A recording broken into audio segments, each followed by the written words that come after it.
Early on in Exodus, we read that there rose up a Pharaoh after Joseph dies. Remember, he was very powerful.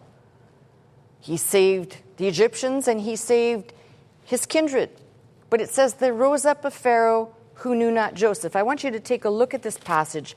Sometimes it's passages we're familiar with, but if you actually look at them, and especially for people who are not that well versed, you're looking at the first chapter of Exodus and from verse 8 onward, where it says, "Now there arose up a new king over Egypt, which knew not Joseph."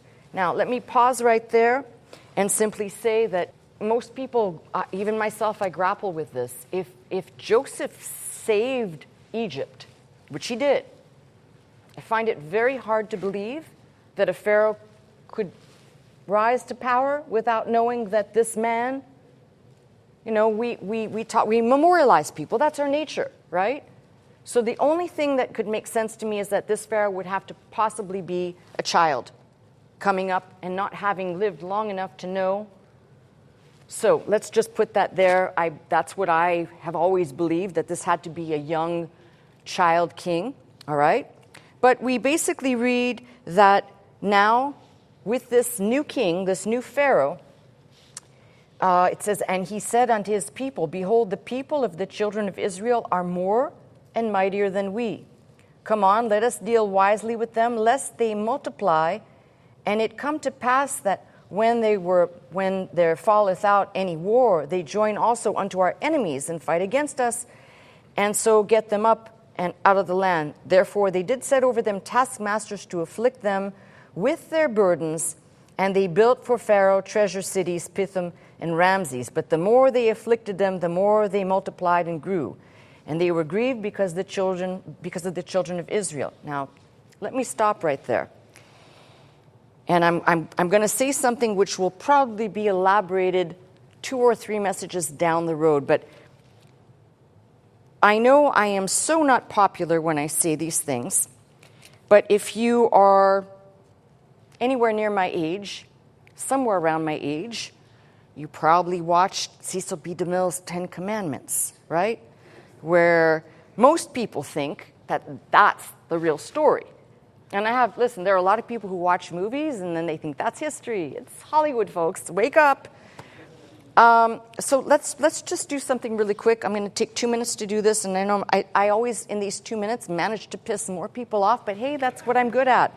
So let's just make one thing clear. You're going to read this. I'm going to teach a whole lesson on this, but you're going to read in this what you don't read so much in Genesis. You're going to read in the opening chapters of Exodus a lot of references to Hebrews, Hebrew midwives, Hebrew children, on and on and on and on. And this is what I promised you. I'm going to deliver a message on this, and then hopefully I can have a little bit more peace, although I don't think I'm ever going to have peace. I feel tormented by people who do not listen and who do not understand that Hebrew people, being referred to in the book of Exodus, do not and are not analogous to and do not equate to Jews or Judaism. All right? You can say all the people that are referred to as Hebrews in this instance must be understood as descendants of Eber, and that simply is translated, that's way back there in Genesis 10 in the Table of Nations, are either descendants of Eber, and that by virtue means people who crossed over from the other side, meaning the Euphrates, okay? So that's a nomenclature for these people who did indeed, if you look back 2 or 3 generations beyond their several hundred years being in Egypt, did cross over from the Euphrates. So therefore, Hebrew, just think of it as the word it occurs in the Table of Nations, E-B-E-R. That's one designation of a name, and it designates these people which cannot be equated to Judaism, which, by the way, did not exist at this time. And I'm actually going to say this so we can have a little bit more clarity. I did this before in the Table of Nations. So all descendants from the son of Noah, whose name is Shem, become known as Semites. Eber is in that descending line from Shem, or in that lineage. So Semites, which includes both people who are being named as Hebrews, which also incorporates folks who are Arabs, eventually known as Arab people. So it's very frustrating when people read this and immediately think they go with Cecil B. DeMille, and somehow the people who are afflicted here are automatically Jewish. Just FYI, we know that Moses is going to be called a Hebrew child, and he was not even from the tribe of Judah. His parents came from the tribe of Levi, which would have been the priestly tribe, which had not yet been developed into that because Moses had not yet left Egypt and was still considered a prince in Egypt. All right, we'll come back to that one at some point, I'm sure, believe me. All right, so just a little sidebar there. People start to, they hear Hebrew and all of a sudden they go, oh, these people, and no. So once we understand that and we're clear, let's ask this question. They were in bondage. We have beginning in the second chapter of Exodus, we have the story of, it opens with this: there was a man of the house of Levi and took to wife a daughter of Levi. That's Levi twice over, right? Levi and Levi makes Levi. Or it makes genes, I don't know. And the woman conceived and bare a son. This is Moses. This is Moses. And Moses has a brother, Aaron, and a sister, Miriam. All right? But at this point, you will not read anywhere in this book, the only reference you're going to read is the fact that they are Hebrews from the tribe of Levi. All right? That's it. Please. All right. Okay, now let's go back to looking at Exodus 1 from verse 14 onwards. It says, "And they made their lives bitter with hard bondage in mortar and in brick and in all manner of service in the field. All their service wherein they made them serve was with rigor. And the king of Egypt spake to the Hebrew midwives, of which the name of one was Shiphrah and the other one was Puah. And he said, why, when you do the office of a midwife to the Hebrew women, and see them upon the stools, if it be a son, then ye shall kill him. But if it be a daughter, then she shall live." Now, most people automatically who do not know the Bible immediately jump to something they've heard of before: God smiting all the firstborn just before the children of Israel are delivered out of Egypt's bondage. You never hear anybody saying, what type of Pharaoh, what type of king would sentence children to die? You never hear that. You only hear about, it's always this way. Why would God do that? Well, here's Pharaoh saying basically, kill the male children that are born. Just saying, if you're going to read this, read it with both eyes and the full brain, all right? It's very insulting to me when I hear people say, well, God did this and God did that. But yeah, did you look at what maybe brought God to do what he did is the sinful, immoral behavior of those that were in the world at the time? So this goes right back to, you could talk about the flood, the same thing. God said he saw the evil that was in man. So God's solution was, I'm going to wipe out the earth. I'm going to wash it clean. So again, just kind of balance here and know sometimes that God had good reason for doing what he did. So we have this child somehow that, I like to call him a basket child, that survives because he is hidden in a basket, put in the Nile. We know that Pharaoh's daughter draws him out of the water. He is raised in the palace in Egypt as an Egyptian child. He's raised that way. He's educated in the ways of Egypt and in every dimension, which I should put clearly here, that Egypt was filled with different gods. If you're familiar a little bit with anything of the history of Egypt, there were gods for everything, all right? So it would be safe to say that Moses was most likely raised and educated with all of that wisdom, but also all of the wisdom of worshiping and bowing down to the gods of Egypt. And people never talk about this. They automatically assume that this was a good child and knew God's ways immediately, even while he was being raised by Pharaoh's daughter. I'm going to keep hammering on this to show you how even some of us who are really studying this can make the mistake. So we have Moses, who basically grows up and he rises to great prominence in Egypt. And if we start reading in chapter 2 and verse 11, and it says, "When it came to pass in those days when Moses was grown, that he went out unto his brethren and looked on their burdens, and he spied an Egyptian smiting a Hebrew, one of his brethren. And when he looked this way and that way, and when he saw that there was no man, he slew the Egyptian, hid him in the sand. And when he went out the second day, behold, 2 men of the Hebrews strove together." You see how many references to Hebrews there are in this passage, just in the first opening chapters of Exodus. And so they asked him, "Wherefore smitest thou thy fellow?" And he said, "Who madest thee a prince and a judge over us? Intendest thou to kill me as thou killed the Egyptian?" And Moses feared and said, "Surely this thing is known." And when Pharaoh heard this thing, he sought to slay Moses, but Moses fled from the face of Pharaoh and dwelt in the land of Midian. And now begins a completely different chapter of Moses' life. So here's the thing. If you read on in 2:23, it says, "And it came to pass in the process of time that the king of Egypt died."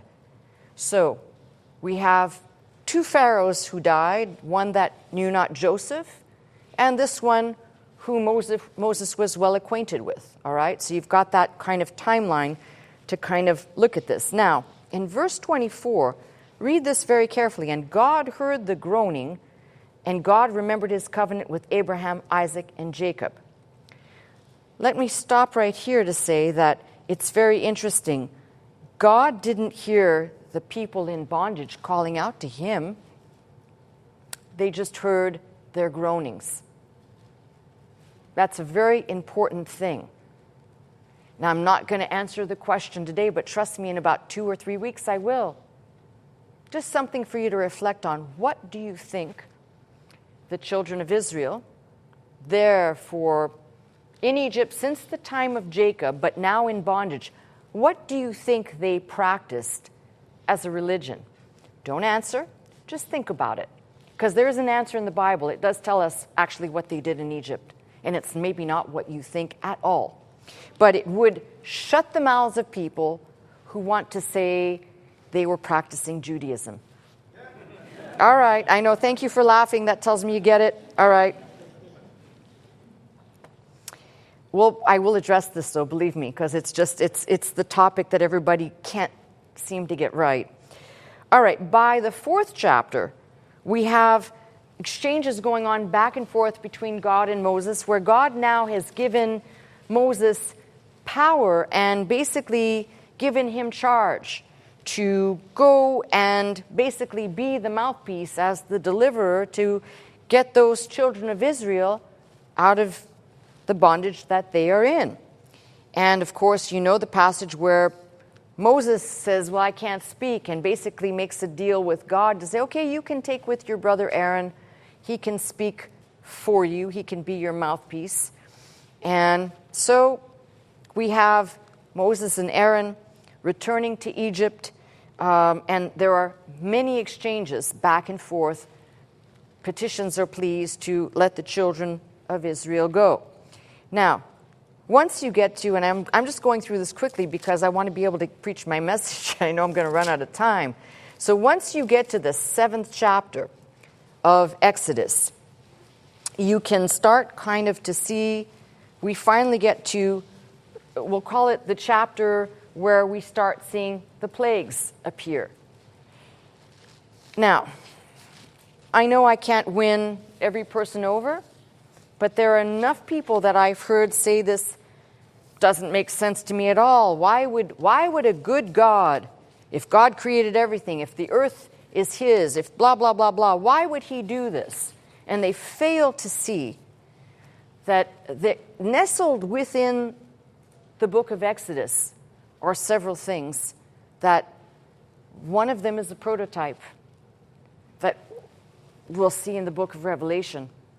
Remember, I told you the Bible has like bookends. If you're reading Old and New, you're going to see that, for example, when God made the tree of life, he also says towards the end of the book in Revelation that that tree will appear and consumption of the leaves of that tree will be for the healing of nations, which I believe he doesn't say the fruit thereof. He simply says the leaves, a little bit different, but there are bookends, all right, where death basically ruled the earth after the fall.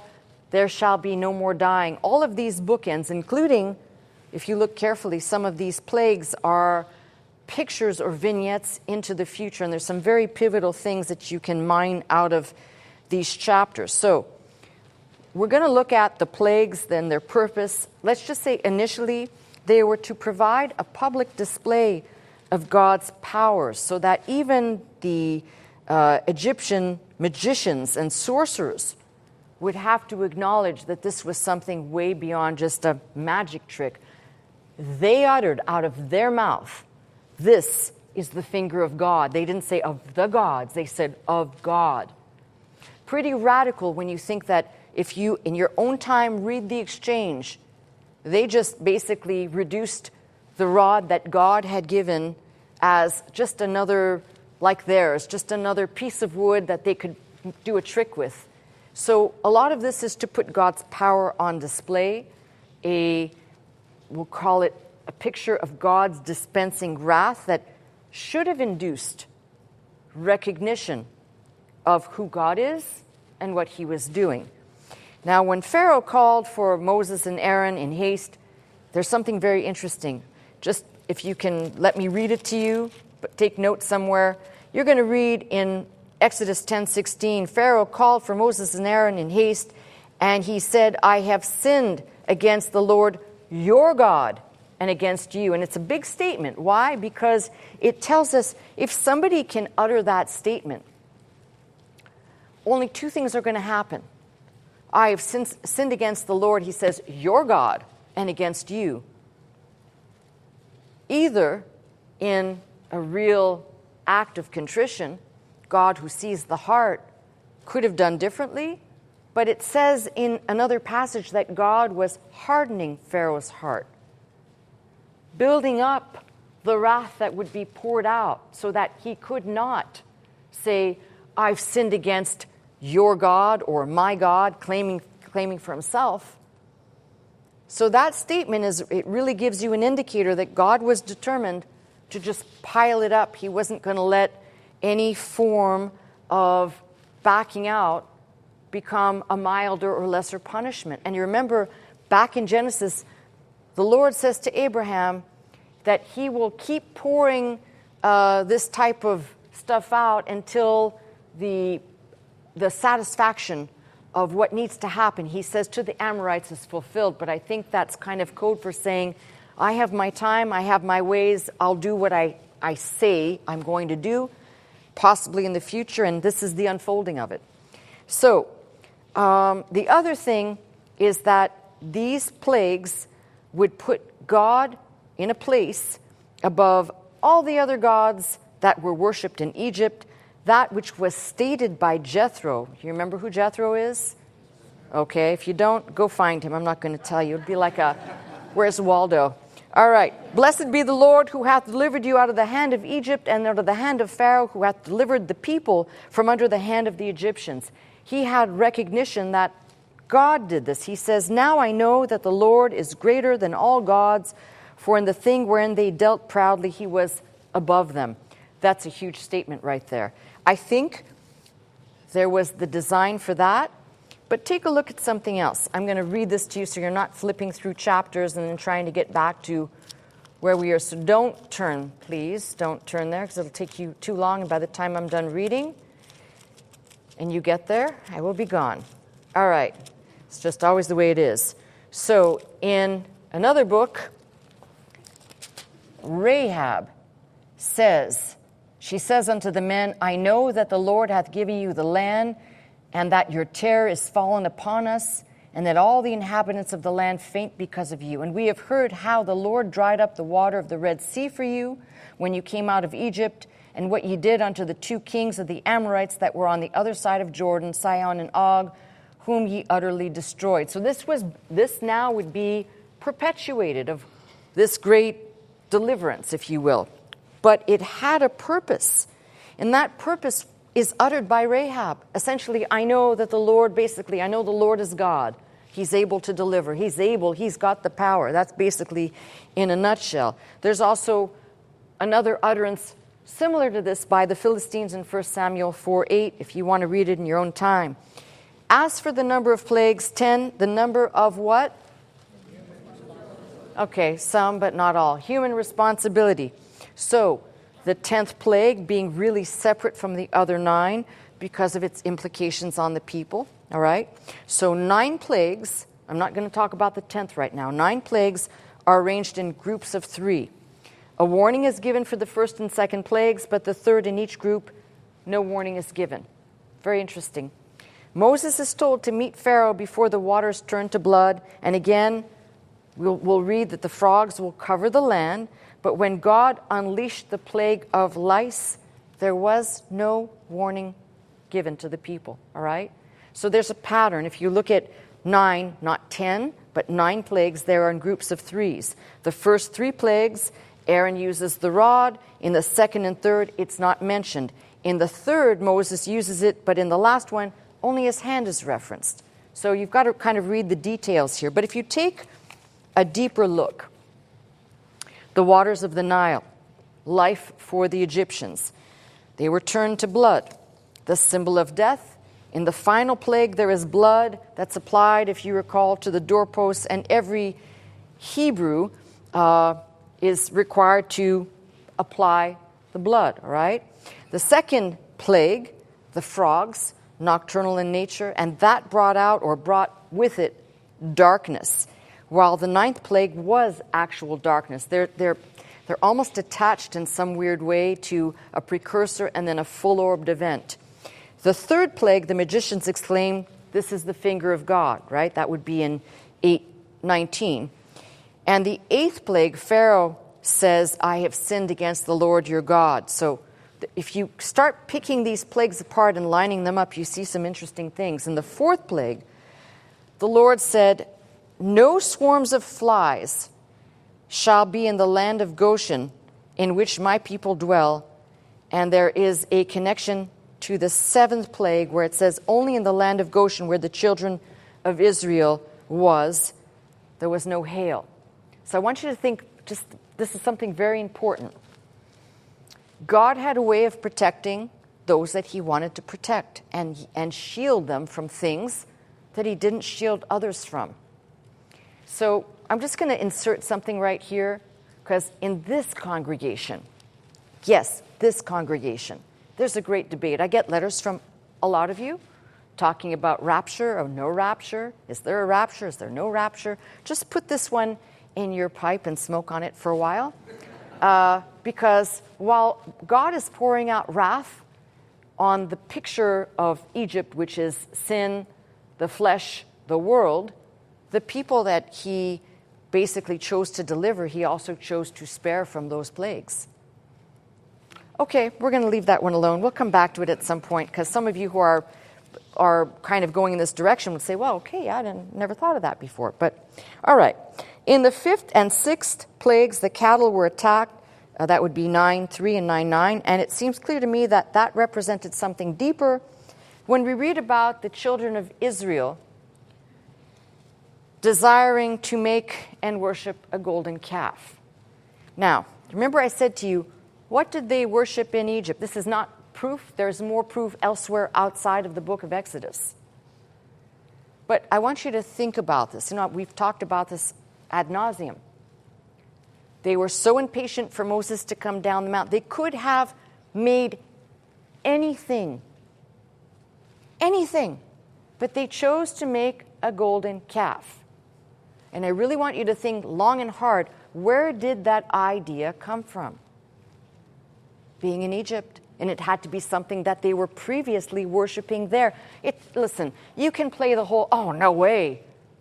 But, you know, I don't think you just pull out whole cloth. You've now been delivered. And the first thing you can think of is a cow. I don't know. Okay. If we analyze the first 3 plagues, lack of clean water to drink and water to water your livestock or to wash oneself is kind of pivotal right there. Their homes were invaded by frogs and lice, attacking them and their livestock. These plagues are beyond simple discomfort, with undrinkable water, unusable, undrinkable water, slimy invaders, and lice making their day-to-day life really miserable. So you might think, well, why? Like, why would you do that? Why would God do that? And you start kind of piecing these things together. The second group of plagues, the flies corrupted the land, destroyed their cattle, and the third, the boils covered their persons. The final 3 are like a scourge. The final 3 are like God saying, okay, here it comes, right? The hail destroyed their crops and cattle. The locusts consumed what may have remained of the crops. And then darkness covered the land, making it impossible. If you think about it, you can live without daylight, but it makes it almost impossible to grow food. And there's a plethora of things that happen without sunlight. So just think on these things. If we connect what Egypt means symbolically in the scriptures, sin, flesh, corruption, the world structure, then God sending these plagues was an answer to that. The water turned to blood says death, not life. The frog in Egypt was a fertility symbol. See, you start connecting the dots. Rebirth and new life. The god Heget, a deity depicted with a human-like body but with the head of a frog, was believed to assist in the final stages of labor and childbirth. So imagine you're now seeing this frog invade everywhere. Is this a statement saying prosperity and fertility, or is this kind of an omen saying this is the end? And you have to kind of tie those dots together. Some people have made assumptions that this was kind of like putting it in their face. No, this was God saying basically the end of everything. You take away water. You can't live without water more than 3 days. Maybe you might make it a 4th day. I don't think so. 3 days is about it. So you kind of get the picture here.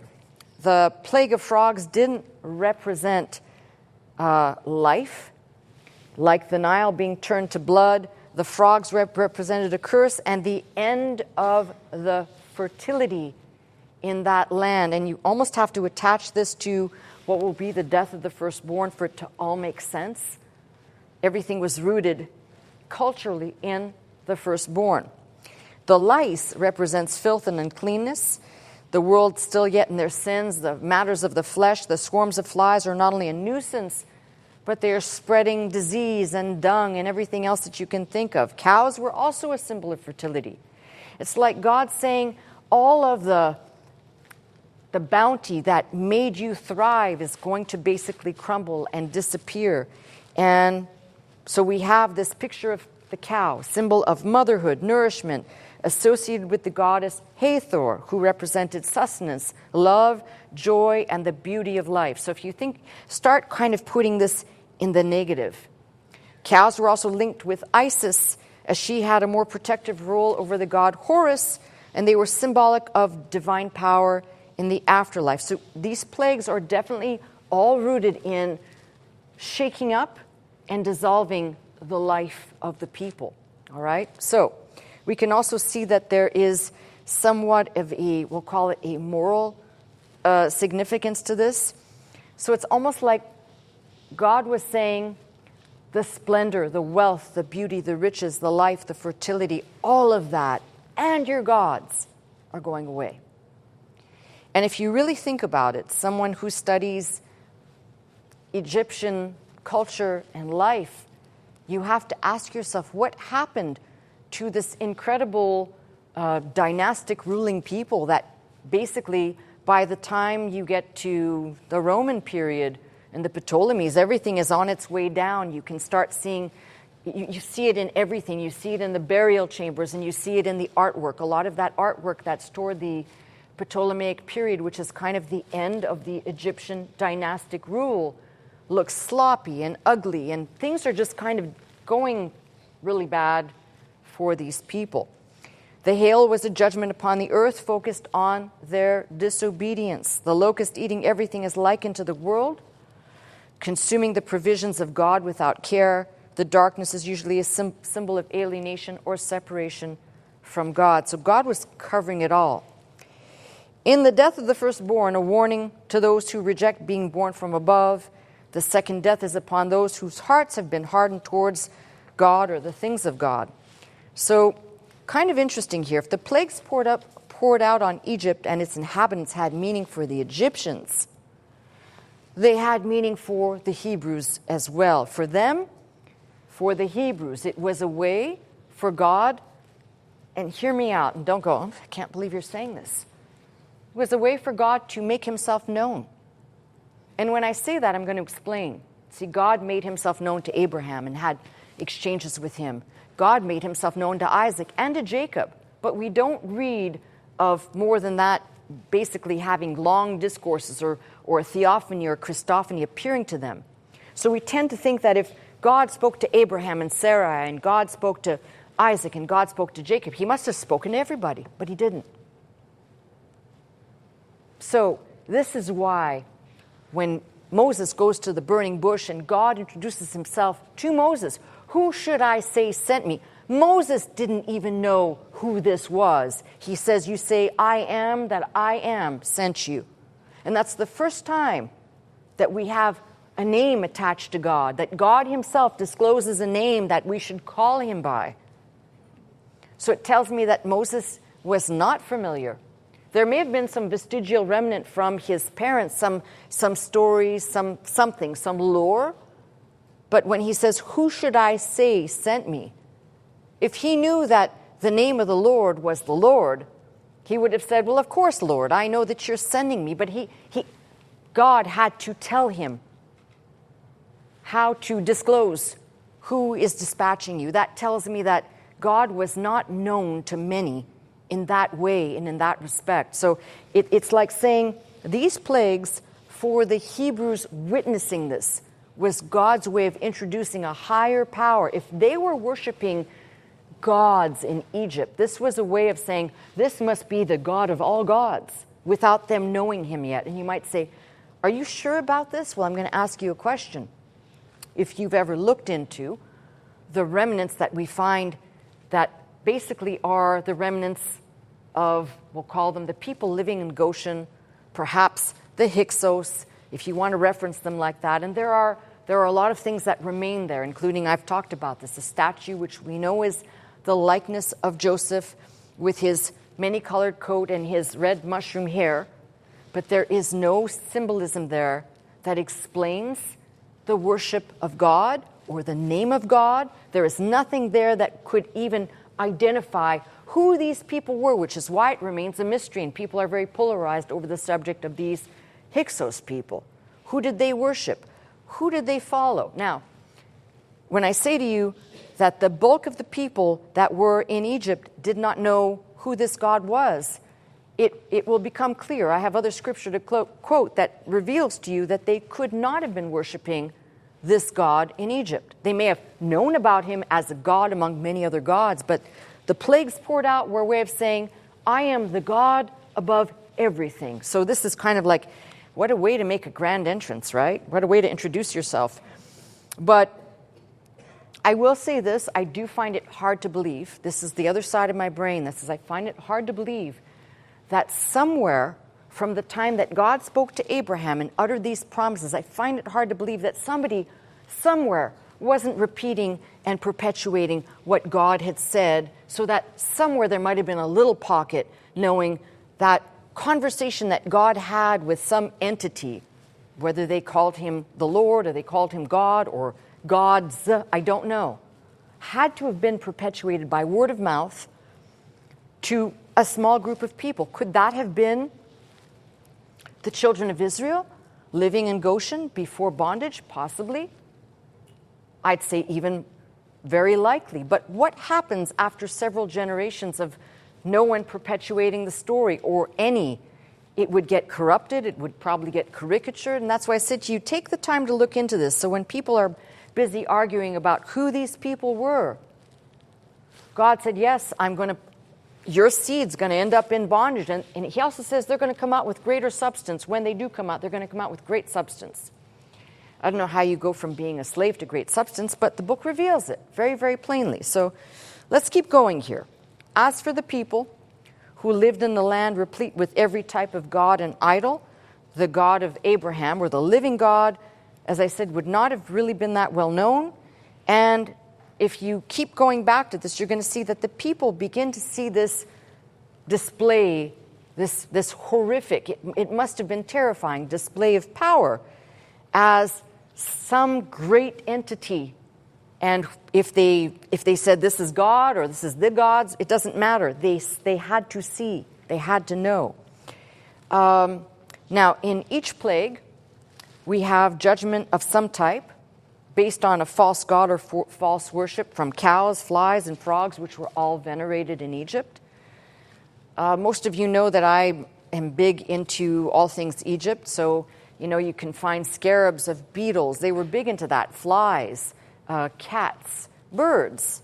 But then they all had a duality. So you could have a beetle that could be in the form of a scarab with something of a message, some type of hieroglyphics.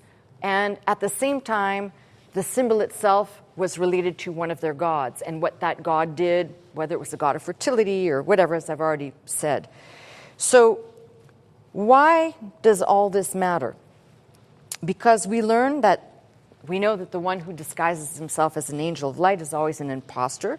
So when you look at the worship system in Egypt, and you might say, but that was their culture, but it all becomes clear that these people they had a false system. It was all based on animal beings merged with people beings and ideas of how the afterlife actually works. I'm sure many of you know, you've probably visited the exposition of King Tut, and within that they tell it. It's a good way of telling the story and making something understood. For example, that Tut was buried with thousands of little Shabti dolls, because those little you've seen those little dolls, they're little figurines. Some of them are very precise and some of them are very ugly looking, but they look just like a sarcophagus of a mummy. And they would be buried with that because in the afterlife, those would come to life and be the servants for King Tut.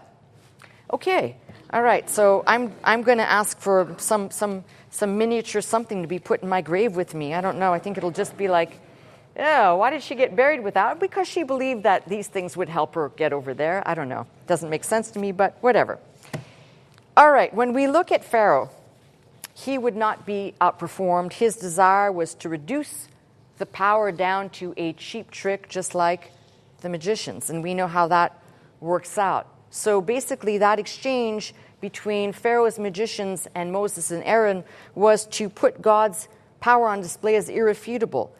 The plagues of Egypt are also a future snapshot of what God will ultimately do when he pours out his wrath in the book of Revelation. In the book of Revelation, you have a passage that talks about 2 witnesses, and he'll send the 2 witnesses to perform miracles before their enemies. Revelation 11, verses 3 through 6. Here we have 2 witnesses, Moses and Aaron, standing in front of the enemies of these people, which are their oppressors. There's a lot of parallels, right? The enemies of these 2 witnesses will also perform miracles just like the magicians of Egypt's past. So you're going to have very similar things play out. They're just, if you read them, you'll see the connections. God will execute judgment and wrath upon the world as he did in Egypt, but he will also protect his people. And you've got to read these passages, 7:4, 12:6, and 14 through 16, very much alluding to what God did to the people in Goshen. You read that, you make your own mind up. I'm not getting involved in that conversation today. The water, again, will once more be turned to blood, Revelation 8:8 and 16, verses 4 through 5, as well as the appearance of frog-like creatures, as well as locusts. So you've got almost a repetition. You'll have boils in the book of Revelation, hail, and darkness shall fall upon the earth. Read Revelation 16:10 and Isaiah 60. So you get the idea that God is saying, this is why I said you've got to read the Old Testament carefully. For those people who say, oh, well, the Old Testament's for those people. No, it's for us. It is a prototype of what God is going to do at the end, except it's going to be way worse. But ultimately, if you're reading the book of Revelation, God is going to be pouring out vials of wrath upon the earth. And you've got we'll call it a very similar scenario where these people basically, look at history. Are there Egyptian people living today? Yes, but I'm talking about the dynastic period. How did it just completely go away? You've got to look at that history and investigate for yourself. You'll see that it's almost like God said, I'm done. And when God says he's done, he's finished. So, just as we're looking at what happened in Exodus, death will consume the multitudes, just like the population in Egypt.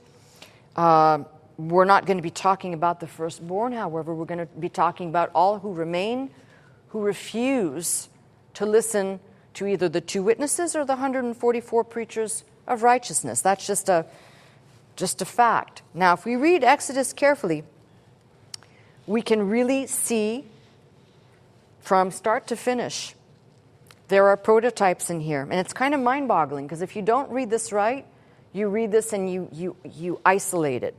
But if you look at it as a bigger picture, God foretold to Abram 4 generations in, they'll come out with great substance. We know they did.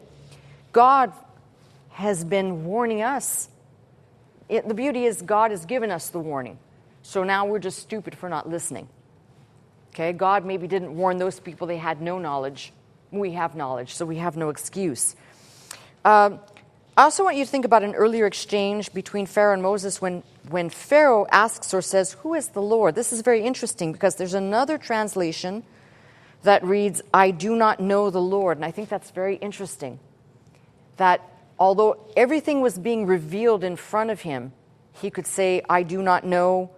Who is the Lord? I do not know the Lord." Kind of an interesting utterance, if you will. But Moses was sent to tell Pharaoh that God was sending a plague or plagues, so, and I quote, "that you will know that I am the Lord."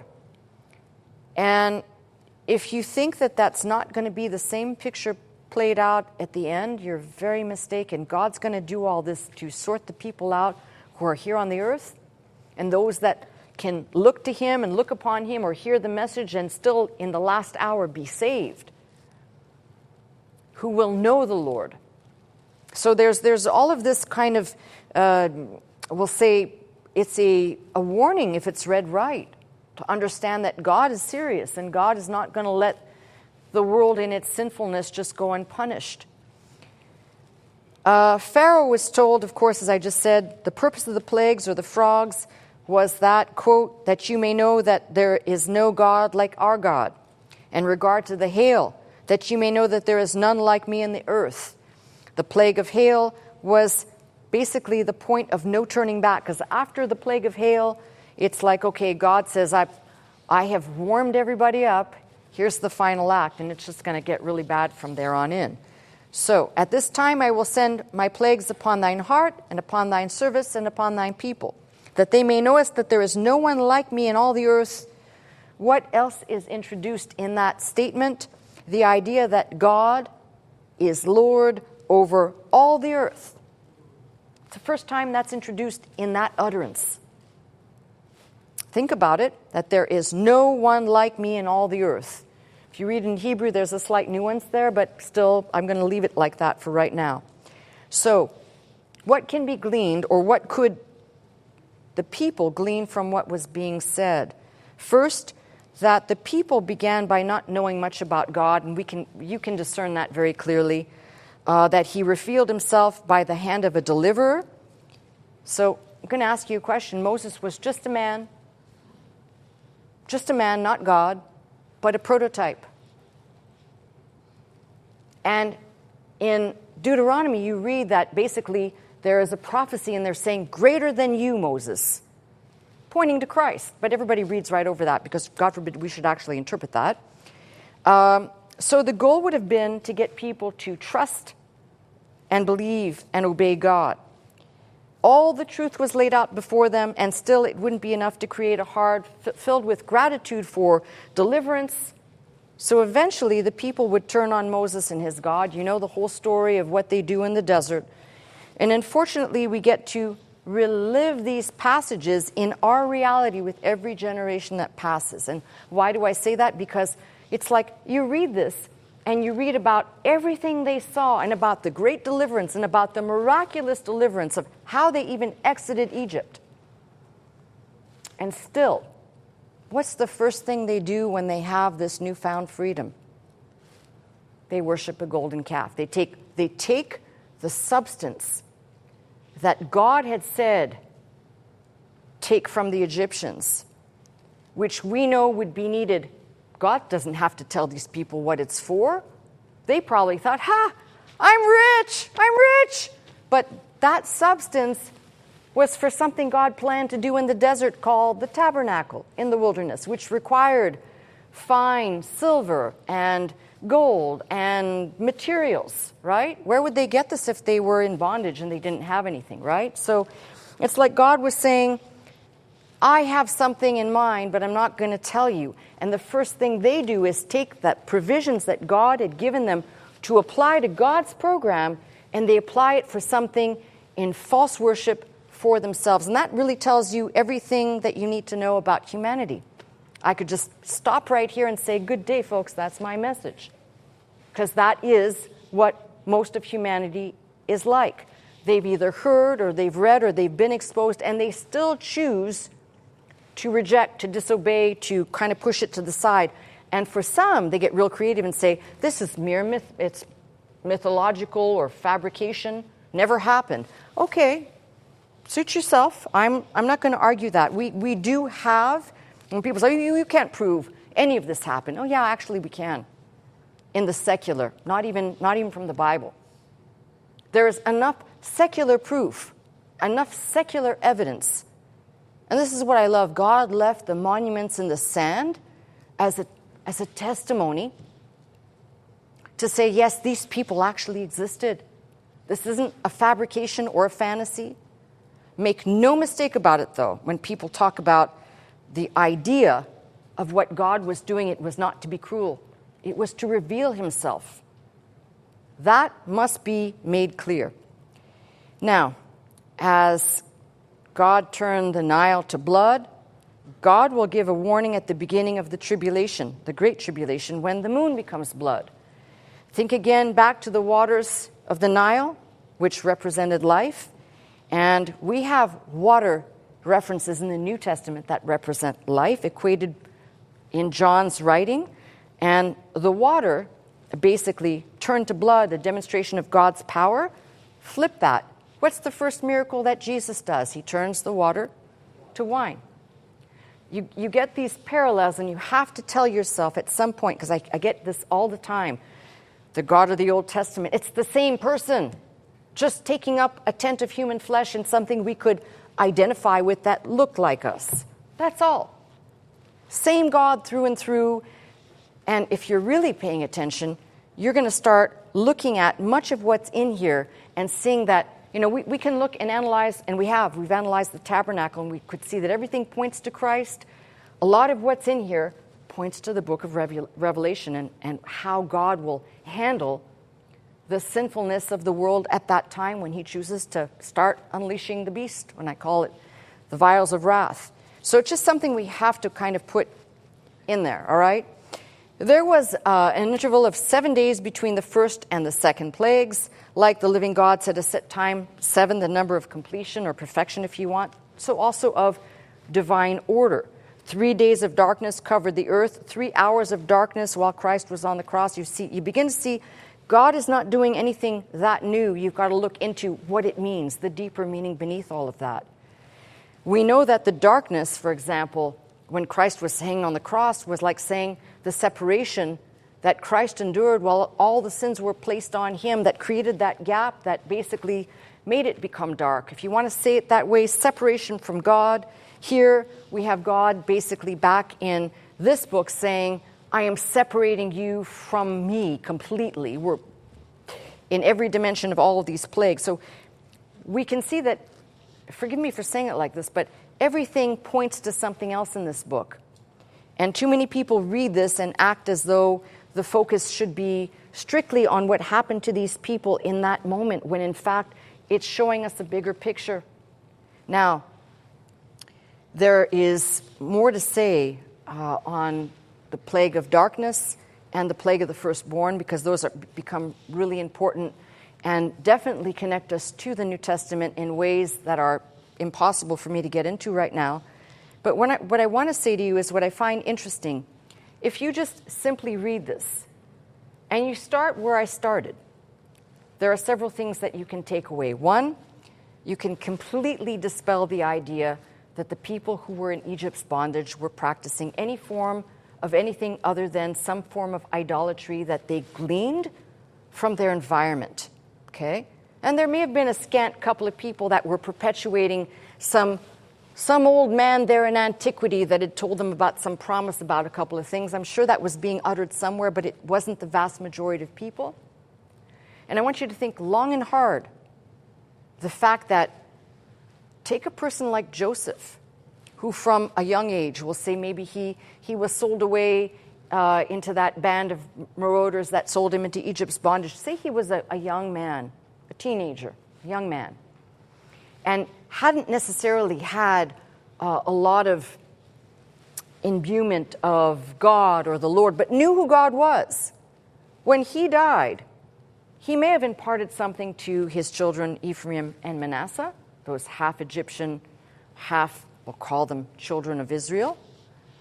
But in the bigger picture, it would be very hard for me to say, oh, they knew all about the living God. Only Jacob was still talking and spreading that word to his children directly and blessed them in that. Look at the final chapters of Genesis, where he's blessing Jacob, who becomes Israel, is blessing his children, which includes the half-born Egyptian children of Joseph, Ephraim, and Manasseh.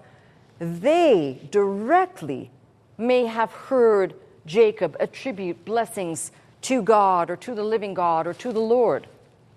But I guarantee you it probably, as time went on, got less and less. So those children may have spoken the word about God or uttered something about that, but as time goes on and they're having children and those children are having children, it becomes broken telephone. So please do not tell me that they went into Egypt's bondage practicing any form of anything that we can define today as a structured religion. They were not. That's one. Two, this is a book designed, if we're reading it right, to tell us a lot about us and where we're at right now. Abundant warning for those people who actually hear the word of God and don't care to take heed because they treat it like, you know what, this whole God thing. I've got people around me, I don't believe anything in God's word. It's all a lie. It's all to make money. It's all to capitalize on people's fear. Everything is an excuse. But how about this? What if I'm right and that mindset is wrong? What if God is now still calling people to save them and letting us know in advance, we have the warning, because we're reading the book of Exodus and we can read the book of Revelation, that God will once more pour out his wrath upon the earth. And if you think, well, I won't be here for that, okay, think whatever you want. Now, I've got people that say to me, well, do you really believe this? You know what? I do. And not because emotionally I believed. I've been digging in this book. I told you I started my journey as a naysayer, wanting to find fault and disprove. And at some point, I always believed God, but a lot of the stuff in the Bible is like, really?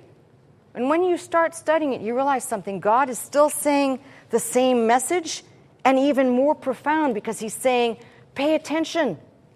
The land of Goshen for those people while they were on the earth and all the stuff's hitting the fan, he says, those people in Goshen will not suffer. And for those people who didn't know God, they're told, take that lamb, slay it, apply the blood to the doorpost and the lintel. Just that act, you may not know who I am, but just that act would be enough to save and to spare you and your household. Now, somebody might say, well, you know, there's no record anywhere of this event ever happened, because these are the debates that happen among secular and religious scholars. It never happened because you can't prove it happened. And here we go on this big circle of it didn't happen because it couldn't happen. But I got to tell you something. If you are even just looking at the secular and you're not interested in this book, I would like for you to explain to me the extinction of the Egypt that we once knew. All that remains of that Egypt are the unearthed sarcophagi, are the tombs, are the pyramids. That's what remains. Those are the monuments in the sand that give an attestation that these people actually exist. And can you imagine if we didn't have any of that, they'd say it never happened at all. If you are inclined to look, you will find proof in the secular, not here, that these events happened.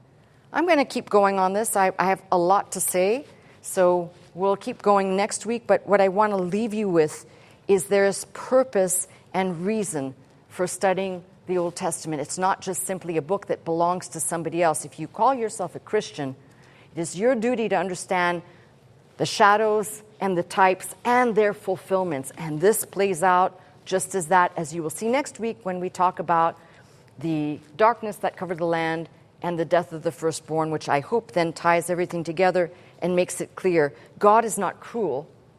God gave these people, even the Egyptians, He gave them an opportunity to be saved. Just want you to think about this. You know what that Passover actually represents? It doesn't represent some special people who were selected out and they're special. It represents the difference between people who hear instructions from God and obey them and carry them out versus those that don't. And the consequences are right there. Those that lived and those that did not. Those who will go on to live forever with Him and those that will go on to live forever without Him. The consequences are laid out there as plain as day if you care to look. This isn't a book just for a set group of people with a set religion. This book, this whole entire book, Old and New, combed, represents what God has designed perfectly in His infinite wisdom. And the end of this book, which we know how it all ends in the book of Revelation, says, I will once more do this, but it will be the end. And it will not be the end of a dynastic, dynamic kingdom. It will be the end of disobedience of mankind on the earth. That's enough warning. But you know what? If you don't take it seriously, you can just lie to yourself and make it like, well, you know what? I'll do it later. It's not my problem. I'm a good person. I don't have to worry about that. We shall see. And that's my message.